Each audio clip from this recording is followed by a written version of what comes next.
Welcome to another Explainer. Today, we're diving into a really fascinating, highly specific historical framework laid out in our source documents. We'll be looking closely at something called the Federation of States. So put on your documentary hats, because we are going to unpack exactly how these texts define the intricate blueprint of early American governance, jurisdiction, and sovereignty. All right, let's get into it.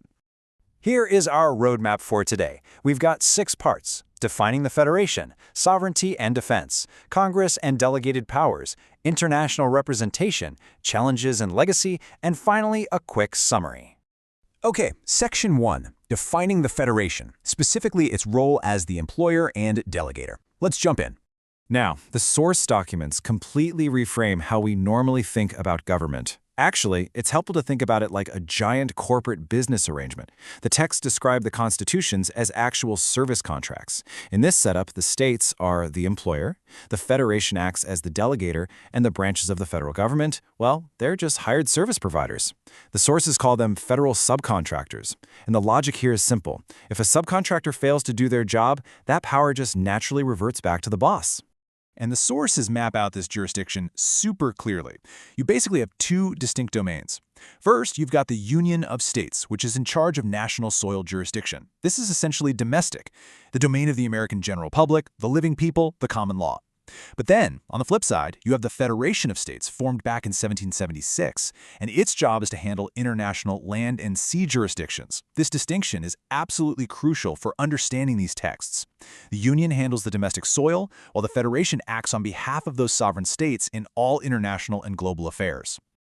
Moving right along to Section 2, Sovereignty and Defense, a firm league of friendship. You know, this quote from Article 2 of the Articles of Confederation is literally the bedrock of the entire model. So what does this actually mean in practice?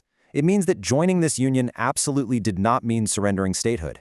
Every single state explicitly kept its own sovereignty, freedom, and independence. The Federation only got to use the powers that were expressly and specifically handed over to it, nothing more.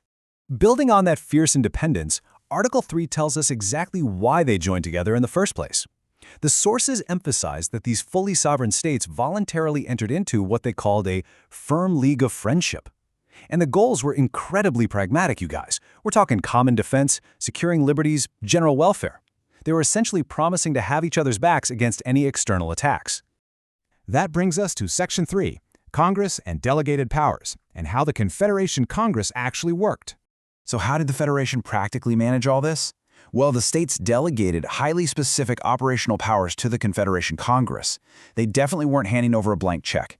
The Congress was hired to do very practical tasks: regulating the value of coin, making sure weights and measures were standard across state lines, managing trade, running the post office, and directing the military. These were the explicit day-to-day services the federal subcontractors were quite literally hired to perform. Now here's where it gets really interesting. The sources draw a massive line in the sand. They claim that the American government, which was founded on the Declaration of Independence, is completely separate from the federal government, which only exists because of the constitutions. Furthermore, the documents assert that the successive constitutions of 1787, 1789, and 1790 didn't replace each other at all. Instead, they were stacked sequentially to handle entirely different legal spaces: federal, territorial, and municipal. So instead of overriding the previous one, the sources argue each constitution was basically just hiring a new department for a different geographical jurisdiction. Okay, let's transition to Section 4, International Representation, and how the Federation managed global jurisdictions. According to the source texts, the Constitution itself isn't actually a document of domestic governments for the people. Instead, they define it as a treaty and a commercial service agreement. Its main job, the documents claim, is setting up international representation, specifically in the jurisdiction of the sea. So the delegates who signed it, they were functioning as fiduciary deputies, trusted legal agents basically, setting up a framework to handle international maritime business. And the sources point to a pretty surprising player in this international space: the Universal Postal Union. Now, the texts neutrally report some pretty wild claims here, describing the UPU as this treaty-based organization functioning through international admiralty and military authority. The source material even calls it the supreme overlord of world commerce, banking, and postal systems, suggesting it potentially operates like a sovereign entity or a new world government. Up next is Section 5, Challenges and Legacy. Let's look at the historical breakdown the sources describe and the modern reconstruction they propose. The documents map out a very specific timeline of how things supposedly fell apart. The Federation gets founded in 1776, but then the texts claim that starting around 1860, the American Federal Republic workers simply went missing, which left their constitution completely dormant. By 1868, the sources assert that the whole system broke down entirely, leading to a usurpation by British territorial subcontractors. The claim is that these subcontractors pretended to be the legitimate government and quietly swapped in foreign jurisdictions for the original Federation model. So how do the sources say we should navigate this legacy today? Well, they outline a really detailed administrative process. They claim that most modern citizens are officially and unknowingly listed as franchisees of bankrupt territorial and municipal corporations. To fix this, they suggest a three-step method. First, correcting your political status on the public record. Second, getting 3 people together to legally vouch for one another. And third, issuing what they call a State of the Union Indemnity Bond.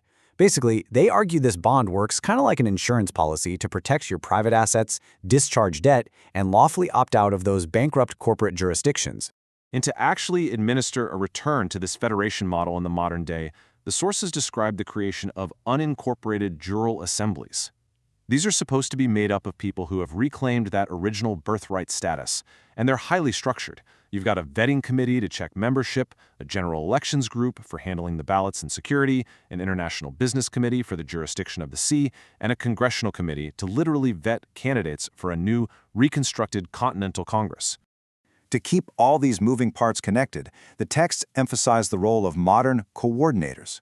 Think back to history. When the Federation needed to summon the states into session, they had guys called circuit riders who would physically ride on horseback, door to door, to organize the meetings. Well, today, coordinators act as the modern version of that. They're administrative liaisons who educate people, process the paperwork, and essentially try to build these state assemblies from the ground up. Which brings us to Section 6, our summary. Let's review the framework of cooperation we've unpacked. To quickly recap, these texts define the Federation as the delegator and the literal employer of the federal government. They outline a really strict boundary between domestic, national soil, and international jurisdictions. It's a system where entirely sovereign states are bound together by nothing more than a firm league of friendship, mainly for defense. The Confederation Congress was only there to manage the specific powers it was contracted for. And finally, modern efforts detailed in these sources use jural assemblies and coordinators to try and reconstruct that exact historical framework today. Everything we've looked at today presents a highly specific, alternative vision of America's foundation. It really forces us to ask how much of our historical narrative is set in stone and how much might be open to a totally different interpretation. As we wrap up this explainer, I want to leave you with this final thought that perfectly captures the core of our source material. The Federation of States provided a framework for cooperation among sovereign states while preserving their individual authority and independence.